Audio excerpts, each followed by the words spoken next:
Trois invités avec nous chaque soir pour décrypter les mouvements de la planète marché. Aymeric Didet est avec nous en plateau, le directeur de la gestion de Pergame. Bonsoir Aymeric. Bonsoir Grégoire. Merci d'être là. Merci à Igor Demac de nous accompagner également. Bonsoir Igor. Bonsoir Grégoire. Directeur associé chez Vital Épargne, et Alexandre Baradez qui est avec nous également autour de la table. Bonsoir Alexandre. Bonsoir Grégoire. Merci beaucoup d'être là. Vous êtes chef analyste chez IG.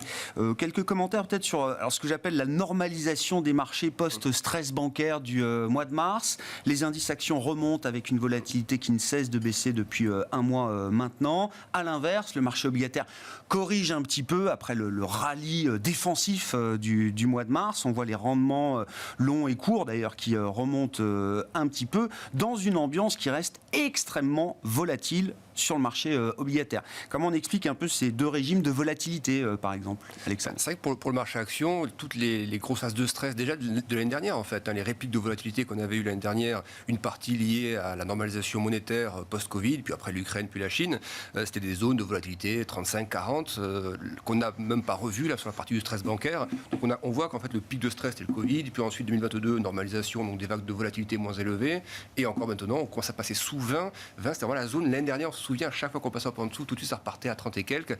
Cette fois-ci, je pense ça a plutôt bataillé, c'est de repartir autour de 20 et 30, on aura du mal à les passer. Par contre, avoir une volatilité action qui arrive tout de suite à 15 en dessous de 15, c'est quand même la zone de normalité absolue entre 10 et 15. Et quand on va sous 10, c'était les périodes absolument fabuleuses d'avant. QI infini. Voilà, exactement.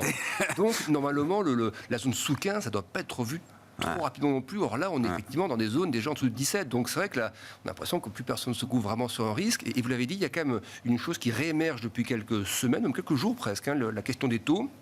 Et de manière un peu paradoxale d'ailleurs, parce que on a vu des taux qui étaient un peu détendus sur la macro américaine, un poil moins favorable, des ISM qui commencent à basculer un petit peu. Et c'est les taux courts notamment, longs aussi, mais les taux courts sont retendus après pourtant des chiffres de vente au détail, c'est arrivé au même moment. Des ventes de détail vraiment nettement sous les attentes et qui confirment le sentiment que la consommation américaine ralentit. Et pourtant, c'est à ce moment-là que les taux ont réaccéléré.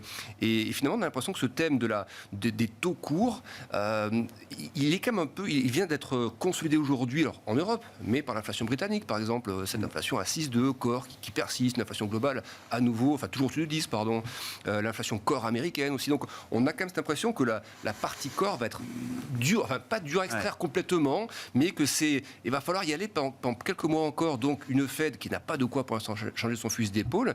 Et puis on voit réapparaître dans les discours de banque centrale. Hier c'était Bostic par exemple de la Fed qui dit clairement, il faudra ralentir l'économie pour arriver à l'objectif d'inflation. Donc c'est pas un tabou. Et ralentir, ça veut dire aussi flirter peut-être avec un peu de récession technique à un moment donné. Et on a l'impression que c'est les thèmes qui ressurgissent un petit peu. Ralentissement éco, taux qui monte. Et ça, du coup, on parle de vol faible. C'est peut-être ça qui peut ramener un petit peu de volatilité à un moment donné sur le marché action légère, mais un peu quand même. Quand on entend la remontée un peu hawkish du discours de certains banquiers centraux, est-ce que c'est aussi l'idée de dire que finalement le stress bancaire du mois de mars qui a généré beaucoup de spéculations sur un crédit crunch un peu fatal pour l'économie américaine, cette histoire-là est évacuée d'une certaine manière. Et aussi bien en Europe qu'aux États-Unis. Et ils expliquent bien, même Christine Lagarde, qu'on peut mener deux combats de front, c'est-à-dire mener la lutte contre l'inflation, puis si ça se retend sur la partie bancaire, on a les outils qu'il faut, on a toute une panoplie d'outils pour lutter contre ça. Et donc, ça ne remet pas en cause la réduction du bilan, même si ces bilans, notamment côté Fed, ils ont grossi, on voit depuis 2-3 semaines maintenant, le bilan repart à la baisse. Simplement, on a cette impression que, moi j'ai quand même l'impression que désormais les stratégies, c'est buy the dip. C'est-à-dire que moi j'aimerais bien avoir un dip de plus, mais pas un gros, à l'image de celui qu'on a eu sur le stress bancaire, mais pas initié par le stress bancaire. C'est-à-dire quelque chose qui viendrait un peu par la un dip monétaire. Naturel. Oui, un dip de consolidation. Un dip, c'est un creux, un retracement, voilà, c'est ça. Un retracement, pourquoi pas dans un range de 10% sur la avec partie beaucoup de souscriptions. Oui, ce serait, je pense que certains gérants, peut-être avant aussi un peu de cash, d'avoir des opportunités comme ça. Et là, c'est vrai que sur la partie américaine, j'ai quand même l'impression que si ça doit creuser à nouveau un petit peu, pas beaucoup. C'est le moment, parce qu'on voit que le S&P commence à retrouver les niveaux de février, les résistances, le Nasdaq, il essaie de partir, il a un peu de mal, donc soit ça part en bon coup, parce qu'il y a un vrai truc qui détend à nouveau les taux, et à ce moment-là, ça lifte la tech, ça lifte toutes les valeurs de croissance, et là, on part en bon coup, mais si on doit s'arrêter, techniquement, en tout cas, il y a des vraies zones sur le S&P, sur le Nasdaq, le Dow Jones aussi, donc s'il doit y avoir un petit regain de vol, les zones techniques actuelles seraient propices à une nouvelle petite consolidation. Igor, comment vous comprenez ces régimes de volatilité, alors très différents d'un marché à l'autre? Que nous dit l'instabilité persistante quand même des marchés obligataires, alors que tout le monde imagine quand même que la pause de la Fed est beaucoup plus proche aujourd'hui qu'elle ne l'était il y a quelques semaines ou quelques mois. Et en opposition, cette volatilité des marchés actions qui donne l'impression d'un régime de croisière assez calme. Il y a une classe d'actifs qui finalement n'a pas tant souffert que ça de l'inflation et de la montée des taux d'intérêt. Ce sont les actions, puisqu'on l'a vu dans les marges, les entreprises ont été capables de transmettre aux clients l'inflation. Et puis il y a une classe d'actifs qui a été prise de plein fouet sur les deux mouvements. C'est normal, c'est les deux mouvements les plus forts. Donc l'inflation sur le niveau des taux réels et puis la hausse des taux de base ou de référence des banques centrales. Après, je pense qu'il y a un élément fort qui est, du point de vue des actions, la résilience de la macroéconomie, qui pour l'instant chapeaute aussi une saison bénéficiaire de résultats qui n'a pas l'air de trop mal s'annoncer, mais il faut que ça soit confirmé. Et puis, de l'autre côté, je dirais, en termes purement tactiques, et le risque sur la macro, c'est ce qui se passe sur les banques. Et là, je suis moins confiant, entre guillemets, sur l'impact qui n'est pas fatal, comme on l'a vu, puisqu'il y a eu évidemment une intervention complètement disproportionnée par rapport à des banques qui n'étaient pas censées être systémiques. Mais en fait, tous les crédits se sont taris. C'est-à-dire, depuis 10 ans, on n'avait pas vu ça en zone euro, ça a ralenti. Ça a quand même un effet récessif. Donc, il y a un marché obligataire qui dit il va y avoir une récession, un marché action qui dit pour l'instant, on n'en a pas les signaux, et donc c'est ce combat. Et puis, il faut quand même reconnaître que le fait que l'argent, le capital soit rémunéré est plus favorable, il me semble, à des actifs risqués aujourd'hui. Ce qui est paradoxal, parce qu'on avait toujours dit les taux vont monter et les marchés actions vont baisser. Et depuis, depuis que les taux ont recommencé à monter, les marchés montent. Mais évidemment, oui, je suis entièrement d'accord. Mais je suis surpris parce que j'entends beaucoup d'investisseurs qui ne jurent plus que par le fixed income, l'obligataire, le crédit. C'est là où les opportunités sont les plus évidentes, les plus criantes. Oui. Ça reste quand même des marchés très volatiles aujourd'hui et qui et attention, le marché performe moins bien que les marchés actions. L'obligataire est très lié au sentiment sur le secteur financier aussi. Tout ça, c'est des courroies de transmission. Bien sûr. Beaucoup plus. Quand vous parlez du crédit ou du marché obligataire, LVMH, Sanofi, ce sont des choses qui sont un petit peu en dehors. Alors, je ne dis pas que les banques sont mal financées et n'ont pas le coussin nécessaire de fonds propres, mais ça fait partie de la même sphère. Ça fait partie du souverain, ça fait partie de tout ce qui est systémique. Donc, c'est vrai que les gens ont un peu moins envie d'y aller. Je suis désolé, mais l'inflation, ce n'est pas très facile à lire. La désinflation est enclenchée, mais c'est le premier mouvement, et ça met beaucoup plus de temps à baisser l'inflation qu'à monter. On l'a bien vu historiquement. Donc ça, il faut que ça soit confirmé. Ça va peut-être l'être d'ici 3-6 mois. Ce qui est plutôt favorable, c'est que voilà, on sait qu'on a fait la majeure partie du chemin de la hausse des taux.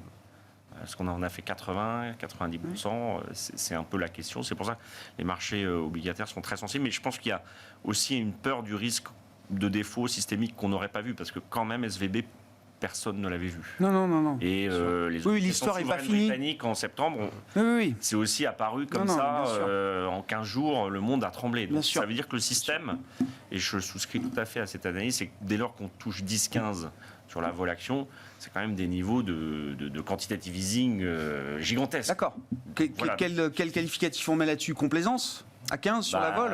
On n'y est pas. On n'y est pas. Mais... Ce qui me rassure aussi, c'est que c'est une hausse des marchés d'actions qui se fait sans volume. Il y a beaucoup de gens qui ne sont pas investis. Donc, c'est bien et pas bien. Parce que des petits volumes, ça veut dire que ce n'est pas des vrais mouvements. Donc, il faut qu'il y ait une part d'investisseurs plus importants qui s'y mènent. Bon, on est un peu dans un point de bascule et les entreprises, pour l'instant, et les consommateurs partout dans le monde, notamment en Chine, mais on y reviendra, sont quand même des facteurs de soutien du momentum économique. Effectivement, dans le momentum, il y a aussi ce positionnement des investisseurs très défensif. C'était dans la dernière enquête mensuelle réalisée par BofA auprès des grands allocataires mondiaux.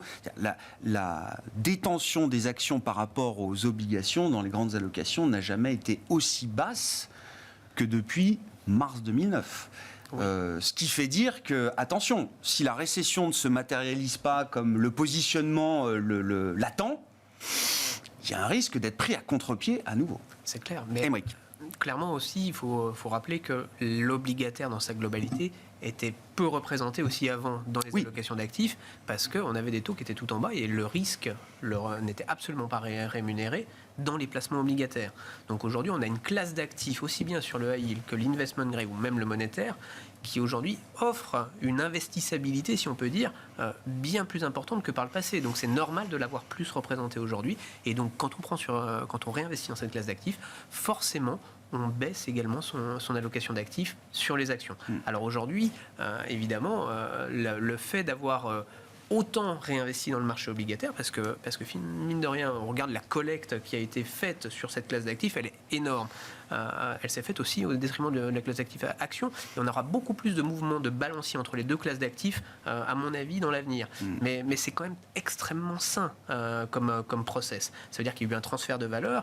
On a pu, au contraire, aller remettre de l'argent sur une classe qui est tout ce qui est de plus intéressant aujourd'hui. Ça n'empêche en rien que les actions gardent du potentiel et restent une classe d'actifs qui est pleinement investissable. Donc là-dessus, on a juste aujourd'hui un peu plus d'équilibre dans les allocations d'actifs qui est pleinement justifié. Donc là-dessus, le fait que ce soit faible au niveau de l'investissement action, ça laisse du potentiel pour la hausse, mais pas que. Donc c'est pas forcément l'argument que je mettrais le plus en avant aujourd'hui pour rester investi en actions ou pour surpondérer les actions aujourd'hui. Non, c'est pas forcément l'argument principal. Quels sont les bons arguments alors, Émeric, là ? Alors, l'argument aujourd'hui, c'est on a une place pour l'obligataire. Ça reste un argument quand même massif de choix. Est réel. 2, investir dans les actions si ça se justifie, et surtout en période inflationniste. Dans les périodes inflationnistes, il faut détenir de l'actif. Celui qui ne veut pas s'appauvrir et qui ne veut pas subir l'inflation, c'est celui qui doit porter des actifs, qui doit être, entre guillemets, propriétaire d'actifs financiers. Propriétaire d'une action, ça permet normalement de s'immuniser contre le risque inflationniste dans le temps. Donc ça, c'est les grands principes économiques, historiques. Maintenant, aujourd'hui, on le voit, les grandes entreprises sont bien gérées, on réussit à passer les hausses de prix et de façon, pour certaines magistrales, évidemment, on peut reparler des valeurs du luxe, on a la chance d'avoir ces valeurs en France, mais c'en est la démonstration. Mais pas que. Beaucoup aujourd'hui d'acteurs... Oui, parce que je dirais, le luxe, c'est structurel. Quel que soit le régime de croissance ou de économique, le luxe a toujours du pricing power. Ce qui est assez nouveau, c'est que des entreprises ou des industries qui n'avaient pas de pricing power jusqu'à présent en ont découvert. Oui, parce que c'est la magie de l'information, c'est que tout le monde parle d'inflation depuis plusieurs années. Donc c'est plus simple aujourd'hui d'aller voir son fournisseur, de négocier les prix, mais surtout ses clients. L'esprit inflationniste est partout. Ils peuvent aujourd'hui entendre que les prix augmentent. Et évidemment, c'est plutôt bon pour les chiffres et pour la conservation des marges pour les entreprises. Donc ça c'est vraiment un changement de paradigme, et donc quelque part c'est un soutien très fort au marché actions. À ce titre, que nous apprennent, les quelques grands résultats emblématiques qui ont pu être délivrés déjà pour le premier trimestre ? Le luxe évidemment très bon. Les banques américaines très solides. Ça, c'est plutôt aussi de très bon augure, parce que ça montre que, oui, il y a eu cette crise financière qu'on a eue fin mars, qui était relativement importante, mais les grandes banques, elles sont quand même bien gérées aux États-Unis, elles ont affiché des chiffres qui étaient relativement solides. Donc ça, c'est plutôt très bon signe.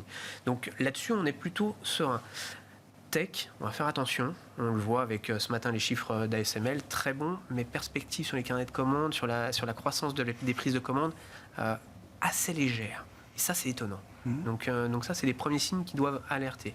Netflix, compliqué hier soir aux États-Unis. Chiffre bon en soi par rapport au consensus, mais sur la croissance des abonnés, compliqué également de la guerre qui mène contre, en tout cas, l'abus des surconnexions. Donc là aussi... Le marché ne sait pas si la stratégie est bonne ou mauvaise de ce point de vue-là. C'est-à-dire que ce que dit Netflix, c'est que sur les marchés où ils ont testé la facturation, ils chargent donc le partage des comptes. Il y a une première vague qui est plutôt un mouvement de recul de la part des abonnés, avec un phénomène de désabonnement. Et dans un second temps, ça devient profitable, parce que tous ceux qui profitaient de l'abonnement d'un autre, finalement, une partie d'entre eux viennent prendre un abonnement chez Netflix. Exactement, c'est pour ça qu'après clôture hier soir, le titre a a fortement baissé, très fortement en post-marché. Et finalement, on a ouvert pas si mal que ça tout à l'heure, en légère baisse. C'est là où, finalement, c'est dur d'analyser. Et il y a beaucoup d'incertitudes encore dans ce secteur-là. Donc, c'est un secteur sur lequel il va y avoir des gagnants, parce qu'il y a de très belles valeurs dans les valeurs de tech. Mais là, ça va devenir une gestion plus active, donc plus intéressante pour l'investisseur. Sur les résultats, Igor, qu'est-ce qui vous a intéressé jusqu'à présent ? C'est très préliminaire. On n'a pas quand même un grand éventail de résultats, mais pour l'instant, les secteurs qui marchaient au premier trimestre continuent de bien marcher. En gros, c'est ça. C'est vrai que les données très avancées de production industrielle, il faudra probablement attendre encore un trimestre. On parle des semi-conducteurs. Mais il faut que les autres publient, parce qu'ils ont aussi chacun leur zone de prédilection, que ce soit l'automobile ou autre. Bon, on voit quand même qu'il y a des mouvements aussi. On voit chez Tesla, Renault, les véhicules électriques. On commence à avoir des phénomènes désinflationnistes quand même sur des produits. Donc ça veut quand même dire qu'à un moment ou à un autre, la demande va prendre un petit peu le pouvoir aussi. Donc si on veut... Là, on a cru par les prix beaucoup sur pas mal d'industries. Il va falloir aller récupérer du volume, mais c'est le jeu. Donc simplement, il ne faut pas se retrouver avec perte de volume, perte de prix. Mais le discours de Musk est intéressant. Il a baissé plus de 6 fois, je crois, ses prix depuis le début de l'année. Il dit, c'est pas une guerre des prix. Juste, je rééquilibre, je remets à l'échelle le prix pour que mes produits restent accessibles par la demande que je vise. Surtout qu'il y a un message qui est quasi planétaire sur ces produits. Donc il y a autre chose derrière. Et une mission. Probablement. Pour évangéliser en fait la planète aux véhicules électriques, il faut probablement passer par là aussi. Donc je crois qu'on va avoir une saison de résultats qui sera assez riche d'enseignements sur les grosses industries. Ça va être intéressant parce que il y a quand même de la demande, mais en tout cas en France, on voit que le consommateur français est tout petit, mais quand même c'est pour nous un marché important pour nos épargnants parce qu'ils regardent beaucoup ça. Je ne crois pas que l'ambiance de consommation soit très très bonne quand même. Alors après, le luxe, la Chine, tout ça, c'est très bien pour les très grandes entreprises, pour les petites et moyennes. C'est un peu moins bon, je pense, pour les entreprises françaises. Est-ce que l'offre est suffisamment normalisée pour permettre un ajustement des prix face à une demande qui serait moins dynamique ? Parce qu'on regarde beaucoup la demande, mais moi j'ai du mal à évaluer la normalisation de l'offre. Ça s'est normalisé, je crois, les chaînes logistiques, mais pas en totalité. Parce que vous voyez, le gaz, ça a beaucoup baissé, puis le pétrole a beaucoup monté après la décision de l'OPEP de réduire. Donc tout ça, c'est des facteurs qui, quand même, viennent jouer comme des chocs ou des contre-chocs sur la chaîne logistique. Sur le prix, et puis les conflits, ça et là, il y en a un au Soudan, alors ça ne concerne pas grand-chose, mais on ne sait jamais, le détroit d'Ormuz, etc. Ça peut créer, je pense que depuis le Covid, qui était une répétition générale du brusquement de la chaîne logistique, on doit s'habituer à une chaîne logistique qui est en permanence, en mutation et en... Plus frictionnelle, quoi. Il me semble. Et on le voit bien à Taïwan, détroit Formose. Alexandre, où est-ce que vous placez l'enjeu des résultats du point de vue de marché, sachant quand même que la hausse des derniers temps s'est faite avec une contribution très étroite. Très peu de valeurs, que ce soit aux États-Unis ou à Paris pour le CAC ou en Europe, ont permis la performance de plus 5, plus 10, plus 15 qu'on a sur nos indices. Le focus, on le fait surtout sur ce que tu disais, sur la partie... Moi, le thème, c'est de dire le T2, T3 va être focalisé sur la consommation. Ça a été un vecteur qui a très fortement tenu l'année dernière, qui a encore pas trop mal tenu au premier trimestre. Et là, on a quand même l'impression d'avoir des signaux un peu partout, alors, sauf en Chine, parce qu'il y a ce côté cycle différent. Mais en Europe, on a des ventes au détail qui baissent en volume. C'est-à-dire que là, effectivement, la question du pricing power, on ne peut plus l'avoir comme l'année dernière. Donc les ventes au détail baissent en volume, les prix vont s'ajuster aussi. Du coup, là, il faut regarder un petit peu au niveau des marges. Mais c'est vrai que la pression sur les intrants diminue aussi. Les tensions logistiques, quand on voit les indices mondiaux de tensions logistiques, on est revenu. Alors effectivement, c'est des indices globaux. Donc est-ce qu'ils représentent vraiment des spécificités? Pas forcément. Mais les indices globaux de tensions logistiques, on est revenu sur des normes absolument parfaites d'avant Covid. Les prix du transport maritime, c'est $1 500 le conteneur, c'est les prix qu'on avait avant Covid. Donc toute cette partie-là de stress en amont, ça aussi pour les boîtes, c'est si elles perdent un peu de pricing pricing power, elles peuvent le récupérer aussi par une pression moins forte sur les intrants. Mais les études aux États-Unis, je crois que c'est le NFIB, qui expliquait qu'ils avaient effectivement plus cette pression là, sur la partie en amont, mais que c'était des coûts internes qui restaient très élevés. Et c'est là qu'on reparle des salaires. Du coup, c'est un problème pour la Fed parce que les salaires sont encore trop élevés, mais à la fois pour la consommation, même aux États-Unis, on voit quand même que l'inflation persiste toujours au-delà de la progression des salaires, que la progression des salaires est en train d'aller vers les 4%, alors qu'il y a quelques mois encore, c'était du 5 et quelques. Donc il y a quand même des salaires qui sont en train de ralentir en termes de progression, une inflation cœur qui est toujours à plus de 5%. Et j'ai quand même l'impression que le risque, il va venir un peu par là pour les marchés, et notamment des indices qui ont bien tenu, comme le Dow Jones par exemple, qui compose de valeurs assez orientées aussi économie américaine, il y a un peu de tout, mais et conso américaine. Le Dow, je le verrais bien. Enfin, normalement, on sait que les marchés ne sont pas l'économie, mais là, la typologie de ralentissement qu'on observe aux États-Unis, on sent que ça arrive un peu par la consommation, l'activité service aussi via les ISM, la partie manufacturière qui est assez contractée. Il me semble que ça va donner normalement un marché qui hésite un petit peu quand même au T2, qui consolide en fait, qui n'a pas de raison de rechuter brutalement, mais où les moteurs pour la hausse. Là, ce qui est aussi assez, je trouve, paradoxal, c'est qu'on a un pétrole, oui, qui avait grimpé après l'OPEP, il monte à 83. Sauf que là, on est déjà à 79 où on se parle. Il y a ce gros gap, tout le monde l'a vu, donc on va venir chercher, je pense, à le combler, les algos ou autres. Il y a un petit jeu un peu technique qui va se faire par là. Mais au-delà d'aspect technique, il me semble que l'OPEP a vu un ralentissement économique se faire. Il me semble que les producteurs américains voyaient déjà. Vous regardez le nombre de forages d'activité, ils ont déjà commencé à plafonner au T4. Donc ce que les producteurs américains voyaient, même leur production depuis le début de l'année, on est sur du 12,3 millions à peu près de barils, alors que ça a beaucoup progressé en 2022. Donc il semble que l'OPEP a vu ce que certains producteurs US ont vu, c'est-à-dire un ralentissement économique commence à arriver un petit peu. Il me semble que le marché est en train du coup de voir ça, de se dire l'OPEP a agi comme ça. Et moi, j'ai pas eu tout de scénario d'un pétrole à 90 ou 100. Or, les taux courts, eux, sont en train de partir à la hausse. Donc, on a l'impression c'est un peu des ciseaux, quoi. Hein. C'est-à-dire que les commodities sont en train de nous dire, même si la Chine réouvre, on n'a pas. C'est pas explosif. Voilà, c'est pas explosif. Et pour autant, on a des taux, notamment des taux courts. Et ça impacte, ça doit impacter un peu l'attractivité des actions à court terme. Quand c'est du 3 mois, 4 mois à 5,2 aux États-Unis, il y a l'alternative un petit peu. Quand même. Donc, ça doit un peu, je trouve, freiner la partie valeur de croissance, et la partie consommation doit freiner un peu, du coup, les valeurs plus cycliques. Donc, je trouve qu'il y a des bonnes composantes pour un peu de consolidation. Mais on en revient à ce qu'on disait, c'est plutôt des stratégies. S'il y a un petit trou d'air entre 5 et 10, il faut essayer on achète les creux de marché. Voilà. Émeric, sur la partie matières premières, effectivement, c'était un peu quand même l'inconnu des dernières semaines après la décision de l'OPEP, avec la reprise de la consommation et la reprise économique chinoise.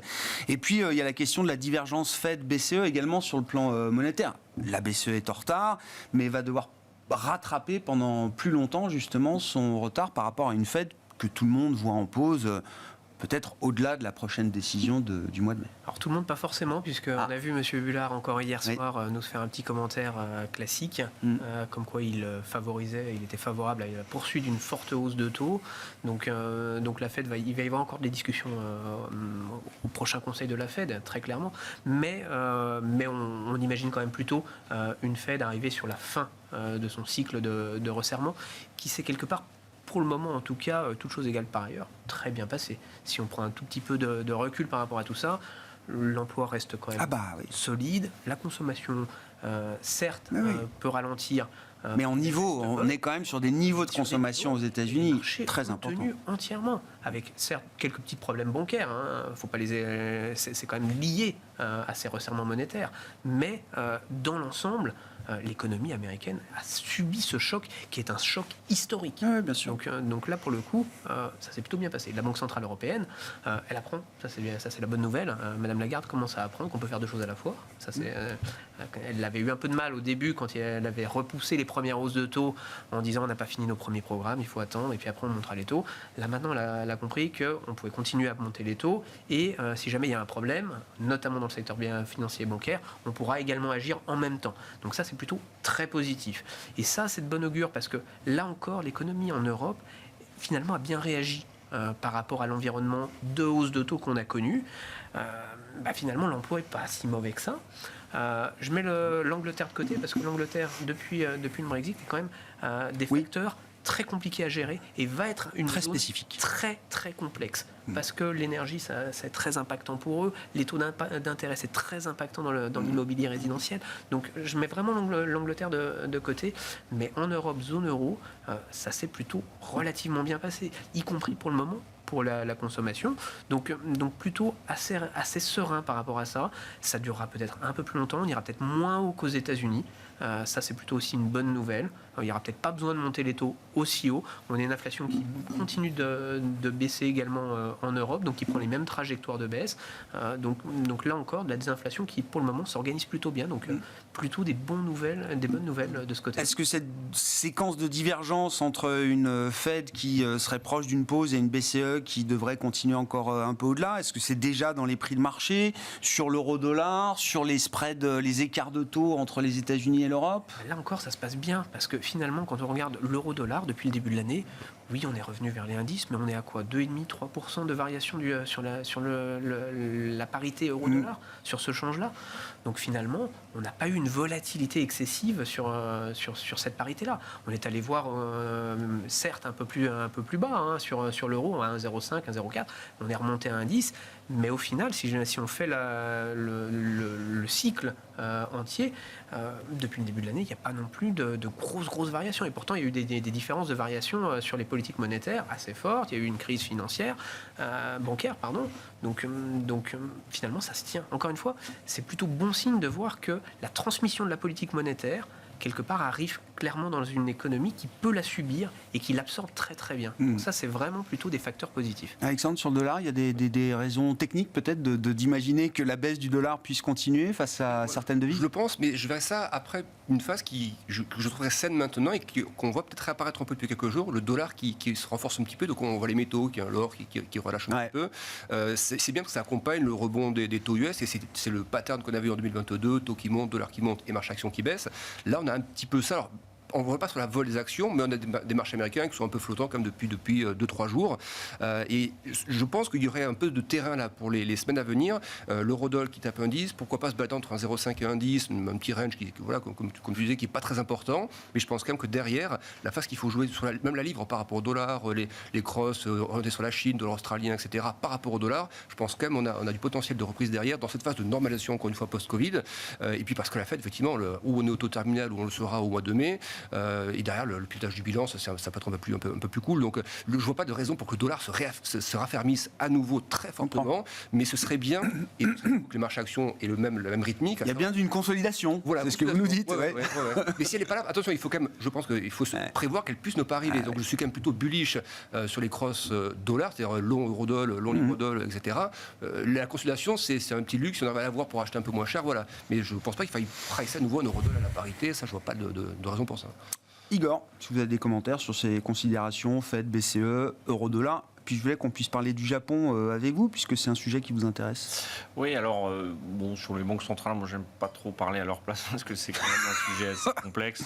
Elles parlent suffisamment tous les jours. Mais on est arrivé à un point où il va y avoir des ajustements. S'il n'y a pas de grand mouvement de bascule, on est presque au bout du chemin. Donc c'est plutôt effectivement rassurant qu'on n'ait pas cette épée de Damoclès monétaire toujours au-dessus de la tête. Parce que pour un investisseur, quand l'environnement monétaire pas stabilisé, est bougeant, et que l'accélération qui était très très forte perdure, bon, là ça va recréer de la volatilité. Après, sur les zones macroéconomiques, il y a une zone qui contrebalance les autres, c'est la Chine, l'Asie, qui va passer d'un rythme de 2 à 4, 4,5, alors que tout le monde occidental va plutôt ralentir. Donc c'est pour ça que ça fait que mondialement, le FMI a révisé un pouillème, encore une fois, sa prévision de croissance, mais en 2024, on va être à 3 quand même, donc c'est pas complètement nul. Et puis je trouve que l'Asie, le Japon est un pays qui est complètement sous-détenu dans les allocations. Alors tout le monde s'est brûlé les ailes, je pense, une fois dans sa vie sur les obligs ou les actions japonaises, ou les deux. C'est ce qui fait qu'on est un vétéran des marchés, généralement, c'est ça? Ouais, Moi, j'ai pas connu l'âge d'or du marché japonais. J'ai connu que la désespérance japonaise. La désespérance qui correspond au vieillissement démographique et à la déflation permanente. Oui. Donc, il ne faut pas oublier que c'est la troisième économie du monde. Elle est accrochée à la Chine, accrochée à l'Asie, c'est exportateur. Leader technologique. Enfin, je veux dire, c'est plus Walkman Sony, mais il y a encore quand même de la technologie innovante au Japon. La gouvernance a été améliorée. Il y a sûrement des pistes d'amélioration supplémentaires, mais les entreprises ont des gros bilans, elles sont bien financées, il n'y a pas un marché immobilier comme il y a eu une époque ou comme la Chine. Donc c'est vrai que ça reste un marché, alors on ne peut pas en mettre beaucoup, mais si on ne veut pas mettre trop de Chine, même si je trouve que la Chine a retrouvé un peu de couleur, Après, on met de côté le risque non. le risque géopolitique Oui. existe, mais si on ne veut pas faire de l'Asie trop Chine, on fait du Japon en complément à côté pour pouvoir justement profiter de ce mouvement macroéconomique sur des PE qui se traitent à 15, qui sont quand même tout à fait corrects. Et aussi cette dynamique de flux, une sous-détention massive des actions japonaises dans tous les portefeuilles et des allocations. Donc ça, en général, on sait que c'est des points de bascule. Il y a eu des gros calls faits par des Elliott ou autres, Berkshire, Hathaway, Warren Buffett, qui empilent les calls sur le Japon en ce moment. Du point de vue des entreprises, est-ce qu'il y a des choses qui bougent ? Moi, on me raconte que la gouvernance d'entreprise devient un sujet prioritaire. Et quand je dis la gouvernance d'entreprise, c'est par rapport aux shareholders. Il y a l'ensemble des stakeholders, mais les actionnaires aussi ont souvent eu l'impression d'être moins bien traités au Japon qu'ailleurs ou dans d'autres zones. Le Tokyo Stock Exchange, l'opérateur du marché boursier japonais, se met en branle pour bouger un peu ces entreprises qui ont des décotes structurelles parce que la gouvernance n'est pas à la hauteur, parce que l'allocation du cash n'est pas assez pertinente ou efficace. Non, mais ce qu'on peut dire, c'est que les phénomènes de globalisation du capitalisme ont diffusé partout des principes qui sont à peu près les mêmes, pour, entre guillemets, faire monter la valeur des actifs.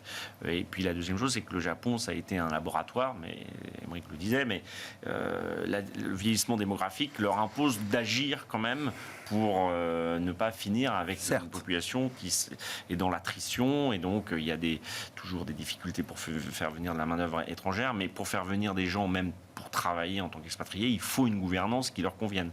Tout ça fait que, au pied du mur, ils vont quand même être obligés d'adopter certaines pratiques. Le Japon, Alexandre ? Vraiment rapide, mais d'un point de vue technique, cette fois-ci, ce qui est assez sympa, c'est que le Japon, effectivement, quand on voit tout le cycle 20-30 ans, il y a le pic, puis la longue descente aux enfers. C'est un très gros bottom qui est vraiment très arrondi. Donc on voit qu'il y a une dynamique qui est repartie depuis quelques années. Et plus récemment, il y a eu pendant 4-5 ans avant le Covid, une vraie zone parfaitement alignée, résistance. On casse à la baisse pendant le Covid, puis on casse ensuite à la hausse. Et on voit que toute la phase qui suit derrière, depuis 2 ans et demi, c'est la consolidation au-dessus de la zone précédente. Et on ne va pas l'attaquer. On l'a touché une fois et on reste. Et ça, c'est psychologiquement, ça montre que l'investisseur ne veut pas vendre dans toutes les zones précédentes. Donc c'est plutôt une accumulation très probable avant de recasser à la hausse. Donc c'est une zone parfaite pour rentrer actuellement. Et en plus, le range n'est pas énorme, donc on ne risque pas des grosses variations non plus. C'est plutôt stable aussi. Et le yen dans tout ça, parce que c'est toujours vu la faiblesse du yen, c'est toujours un frein aussi pour un certain nombre d'investisseurs. C'est vrai que la transition, je ne vais pas faire trop long, mais la transition Kuroda successeur, on craignait tous une espèce de coup de frein qui n'a pas eu, donc il y a peu de chances que d'un seul coup il y a à nouveau des décisions de politique monétaire qui soient cassantes et effrayantes, ça semble peu probable. Émeric ? On a remis un peu de Japon cette année. Ça fait partie des petites choses qu'on a fait dans les fonds d'allocation d'actifs. Ouais. On a remis une petite ligne de Japon pour plusieurs raisons. La première, c'est finalement quand on regarde, ça a été une zone très techno, fin des années 80, début des années 90. Ils étaient très en avance. Après, il y a eu toute cette période où on n'a parlé que du vieillissement, taux à zéro. Ils ont été très en avance sur tout ça. Ils ont connu ça bien avant tout le monde. Et aujourd'hui, on recommence à avoir de l'innovation technologique en provenance du Japon. Et ça, c'est intéressant. Parce qu'on est encore une fois sur, j'appelle ça un peu le laboratoire du monde, parce qu'ils sont en avance sur le cycle, sur plein de choses. Ils ont connu la déflation, les taux zéro, le vieillissement, tout, avant tout le monde. Et ils ont été, certes, très fermés. L'économie japonaise a été très punie par rapport à les dernières années. Elle n'a pas profité du rebond post-Covid. Donc aujourd'hui, on se retrouve avec une économie qui s'est réouverte assez fortement, qui innove et qui a fait pendant 30 ans une recherche d'inflation et qui enfin a de l'inflation, enfin peut remonter ses taux. Donc redonne du pouvoir, une marge de manœuvre aux actionnaires, à l'investisseur. Donc là aussi, c'est encore une zone, un point positif pour investir sur cette zone. On a en plus le yen, on en a parlé. Souvent, quand on a investi dans le Japon, pour avoir fait l'investissement plusieurs fois, avoir tenté plusieurs fois d'investir sur cette zone, de temps en temps, on gagnait sur l'indice. Mais on perdait sur le yen. Oui, c'est ça. Là, on a un yen qui finalement est redevenu en plus à un niveau plutôt faible actuellement. Donc on a plutôt un espoir d'amélioration sur le yen. Donc on a plutôt une conjonction de facteurs qui rend cette zone plus investissable et surtout en termes de valorisation qui est moins chère que les pays développés. Donc on a plutôt, en tout cas, envie d'en remettre parce que c'est la zone oubliée. Clairement, dans les allocations, troisième économie mondiale, marché développé en Asie dans une zone économique quand même plutôt dynamique. Après, il y a 3 chapeaux quand même, qui sont d'abord les tremblements de terre. Oui. qui comme Oui. régulièrement viennent Oui, perturbé, effectivement. énormément l'économie. Il y a quand même l'histoire Taïwan où le Japon et la Chine ne sont pas non plus des grands camarades quand il s'agit de géostratégie. Et puis il y a une situation politique interne qui n'est pas très compréhensible et lisible et parfois violente. Ouais. Et qui n'a pas dérangé ces dernières années, mais qui Non. quand même... Coup sur coup, on a quand même, il y a un an, l'assassinat de l'ancien Premier ministre Shinzo Abe, et il y a quelques jours à peine, un attentat à l'explosif contre le nouveau Premier ministre lors d'une réunion électorale. Ça pose quand même le niveau de violence qu'on peut trouver dans ce pays. C'est en fait toujours un système politique qui a été assez violent et assez... à l'époque, pas corrompu, mais beaucoup d'histoires avec les conglomérats, etc. Donc, mais ça n'empêche, les aspects positifs l'emportent, me semble-t-il, aujourd'hui, clairement. On se rappelle quand Shinzo Abe avait été élu, il avait eu un grand programme avec ses flèches, ses fameuses flèches, pour relancer l'économie. Et on a plutôt tendance à donner du crédit quand il y a des nouveaux premiers ministres qui arrivent avec une volonté forte de repartir en croissance.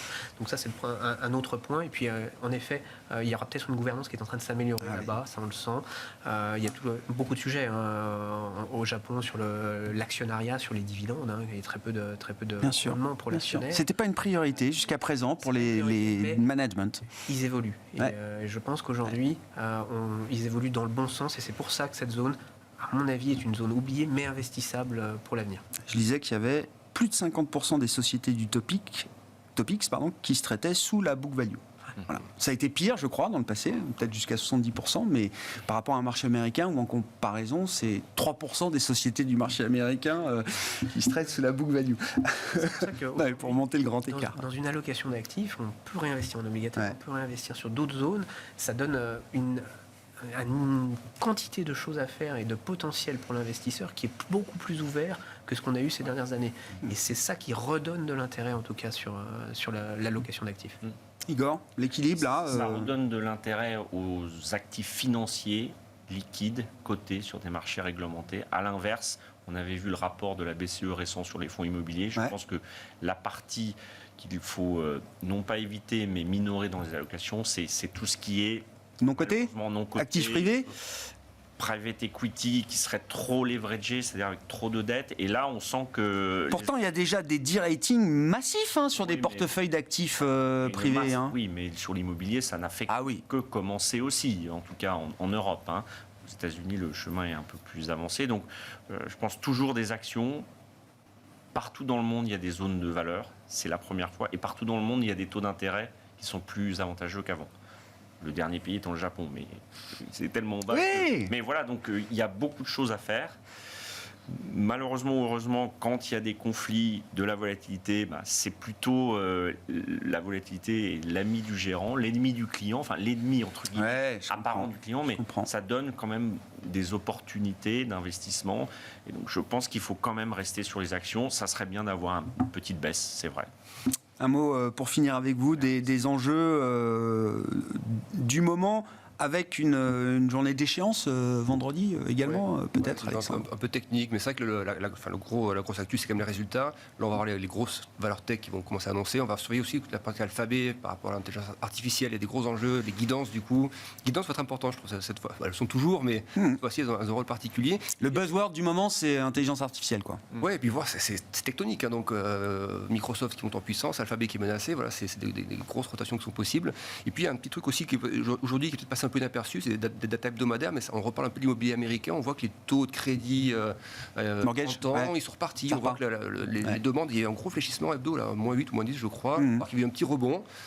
On sent quand même que ça, c'est un sujet qui n'est pas... Bon, il y a tout l'immobilier commercial, c'est pas réglé. Maintenant, mais ça commence à être corrosif. Voilà, la partie taux, elle s'est un petit peu détendue, elle se retend à nous un petit peu, donc les conditions financières se redurcissent. On a vu des enquêtes, et je m'arrête là-dessus, on a interrogé les gérants aux États-Unis pour leur dire c'est quoi pour vous le plus gros risque sur les résultats. Je ne pense pas pour les T1, mais plutôt les T2. Et c'était pas l'inflation, c'était ralentissement économique en 2, inflation en 3. En premier, c'était durcissement des conditions financières. Donc cette partie crédit, c'est peut-être là qui est en train de pivoter en termes d'attention.